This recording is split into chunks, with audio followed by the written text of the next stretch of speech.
පොහොසත් මිනිස්සු ධනය ගොඩ නැගීමේ ලක්ෂණයක් විදිහට ඔවුන්ගේ net worth එක වැඩි කරගන්න හිතනවා.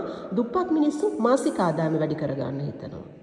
පොහොසත් මිනිස්සු ධනය වැඩි කරගන්න අවුරුදු 10ක 20ක කාල සීමා සැලසුම් කරද්දී දුප්පත් මිනිස්සු සති අන්තය ගැන හිතනවා. පොහොසත් මිනිස්සු කල් පවතින භාණ්ඩ මිලදී ගද්දී දුප්පත් මිනිස්සු බාල පාවිච්චි කරලා විසි කරලා දාන්න පුළුවන් දේවල් මිලදී ගන්නවා. පොහොසත් මිනිස්සු constant self education වෙනුවෙන් දැනුම යොදවද්දී දුප්පත් මිනිස්සු විනෝදයම ફોකස් කරනවා. අද අපි කතා කරන්නේ ඔබට ධනවත් පුද්ගලෙක් වෙන්න, පොහොසත් වෙන්න උදව් වෙන මූල්‍ය පුරුදු 6ක් ගැන. සියලු දෙනාම අද my new version අලුත්ම වැඩසටහනට ආදරෙන් පිළිගන්නවා. අපේ එදිනෙදා මුදල් පුරුදු තුලින් කොහොමද ධනවත් පුද්ගලෙක් වෙන්නේ කියලා කරුණු කීපයක් ඔස්සේ අද අපි කතා කරමු.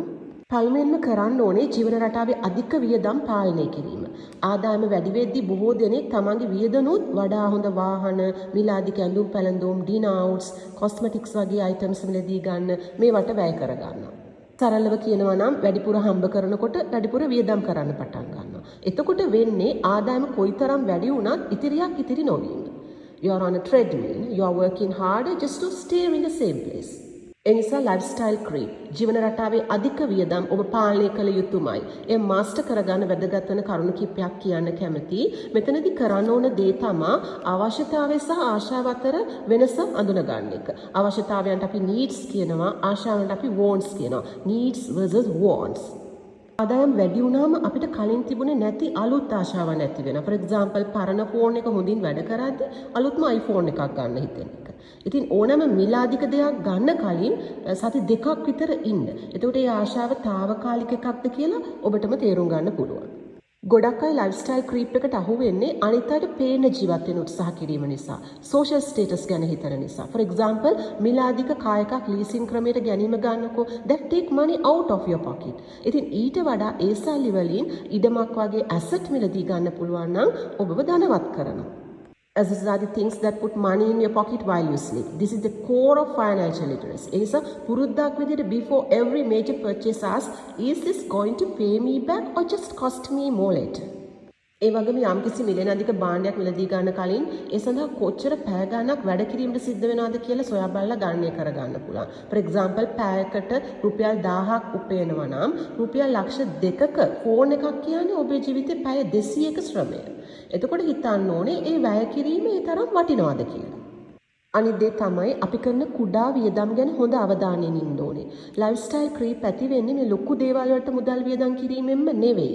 නිතරම පිටතින් ආහාර ගැනීම, පයින් යන්න පුළුවන් දුර වෙනුවෙන් ටැක්සි එකක් ගැනීම, හැම සතියෙම පොළට යනවා නම් ප්ලාස්ටික් අයිටම්ස් දකින්න නිසා නිවසට ඕනෙම නැති වුණත් ආශාවට ඒවා මිලදී ගන්න. ඉතින් මේ වගේ කුඩා දේවල් හරහා වෙන්න පුළුවන් වැඩියෙන් ඔබේ මුදල් වැයවීම සිද්ධ වෙන්නේ.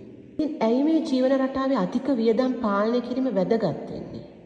ඔබේ ආදායම මාසෙට ලක්ෂ 4ක් වුණත් ඔබේ වියදම ලක්ෂ 4ක් නම් ඔබ තවමත් මූල්‍යමය පැත්තෙන් සුරක්ෂිත නැහැ, අනාරක්ෂිතයි. You are living paycheck to paycheck. ඒ ලක්ෂ 2ක් උපයලා ලක්ෂයක් ඉතිරි කරන පුද්ගලයා ධනවතෙක් වෙන, පොහොසත් වෙන ඒ පාරේ මාවතේ යන කෙනෙක්. එහෙනම් අදම ඔබ දැනට කරන අමතර වියදම් ලයිස්තුවක් හදන්න. ඒකෙන් වියදම් කපා හැරිය හැකි දේවල් මොනවද කියලා අඳුනගන්න. පොඩි පොඩි වියදම් ඒත් මේවා නිතර සිදුවන වියදම් අපි මේවට කියනවා ලීකි එක්ස්පෙන්සස් කියලා. සතියට කී පාරක් රෙස්ටෝරන්ට්ස් වලින් කෑම ගන්නවා. නැත්නම් ඩිලිවරි පික් මී කරනවාද? ශනික පාන වර්ග, තේ, කෝපි, සොෆ්ට් ඩ්‍රින්ක්ස් වෙනුවෙන් කොයිතරම් මුදලක් වැය කරනවාද? දිනපතා ඩිසර්ට්ස් වෙනුවෙන් චොක්ලට්, අයිස්ක්‍රීම්, පුඩින්, වටලප්පන් මේ වගේ දේවල් වලට කරන වියදම් මේවා ගණනය කරලා ඒ වැය කරන මුදල ආයෝජනයක් බවට හරව ගන්න.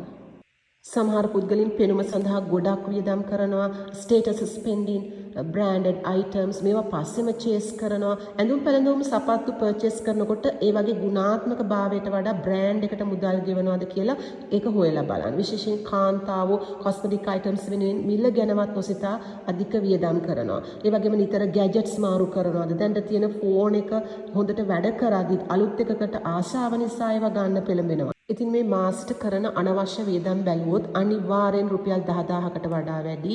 ඒ 20000 30000 වෙන්නත් පුළුවන්. ඒ නැත්නම් ඊට වඩා ගොඩක් වැඩි. ඒත් ඒ මුදල උදාහරණයක් වශයෙන් අපි කියමු ඔබ අනවශ්‍ය ලෙස වැය කරන රුපියල් 10000 කියලා.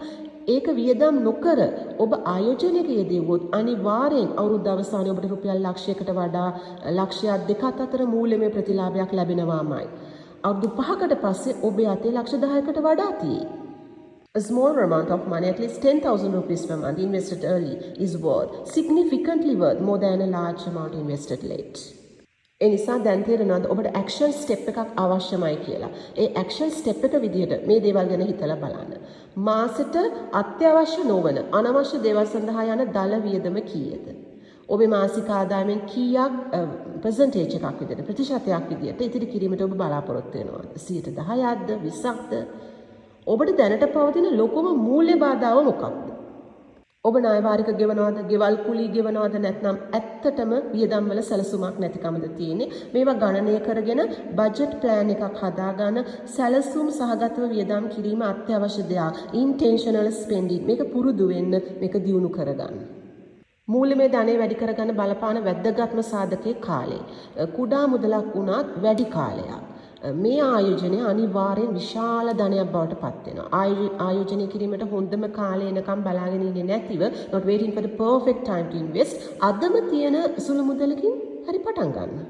ඉතින් මේ ඉගෙන ගත්ත දේ ක්‍රියාවේ යොදවලා ජීවිතේ වෙනසක් ඇති කරගන්න, අලුත් වෙන්න, දියුණු වෙන්න සියලු දෙනාටම ජයග්‍රාහී දවසක් ප්‍රාර්ථනා කරනවා.